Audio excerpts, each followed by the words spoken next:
পণ্ডিত দীনদয়াল উপাধ্যায়ের প্রশিক্ষণ অভিযানের সূচনা হয়ে গেছে।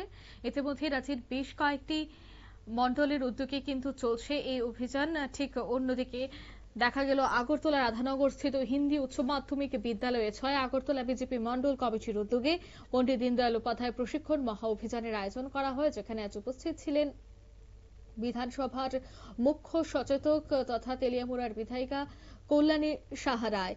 পণ্ডিত দীনদয়াল উপাধ্যায়ের এই প্রশিক্ষণ মহা অভিযান থেকে আজকে কি বলছেন কল্যাণী সাহা রায়, শোনাবো।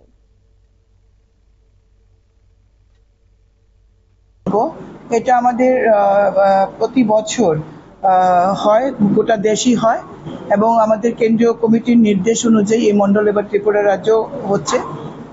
আজকে আমরা ৬ আগরতলা মণ্ডলে রয়েছি। দুদিন ব্যাপী অনুষ্ঠান হবে এবং এই আজকের যে সত্র, সবগুলি সত্র শেষ হওয়ার পর সাংস্কৃতিক অনুষ্ঠান আছে এবং কর্মীরা এক জায়গায় থাকবে।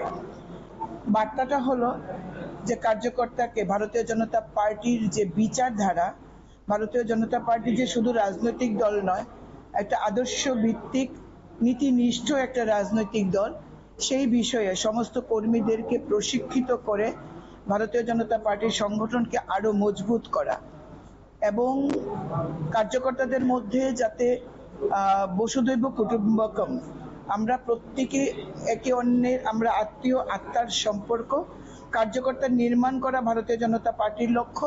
এই জন্যই আজকে আমাদের যে প্রোগ্রাম দুদিনের, সেখানে কার্যকর্তাদের থাকা বাধ্যতামূলক। এতে করে একজনের সাথে আরেকজনের বন্ডিং হয়, মানসিক বিষয়গুলো আদান প্রদানের একটা সুযোগ থাকে। আপনারা শুনলেন, অর্থাৎ মানসিক আদান প্রদানের সুযোগ, অন্যদিকে পার্টির সম্পর্কে জানা এবং ভাবধারা কি রয়েছে, কিভাবে এগিয়ে চলতে চাইছে, অন্যদিকে কর্মী সমর্থকরা কিভাবে কাজ করবেন, কিভাবে তাদের আগামী দিনের পার্টিকে নিয়ে চলার সবটা বিষয় নিয়ে কিন্তু দিনের এই প্রশিক্ষণ। নিয়ে নিচ্ছি ছোট্ট একটি বিজ্ঞাপন বিরতি, সঙ্গে থাকুন।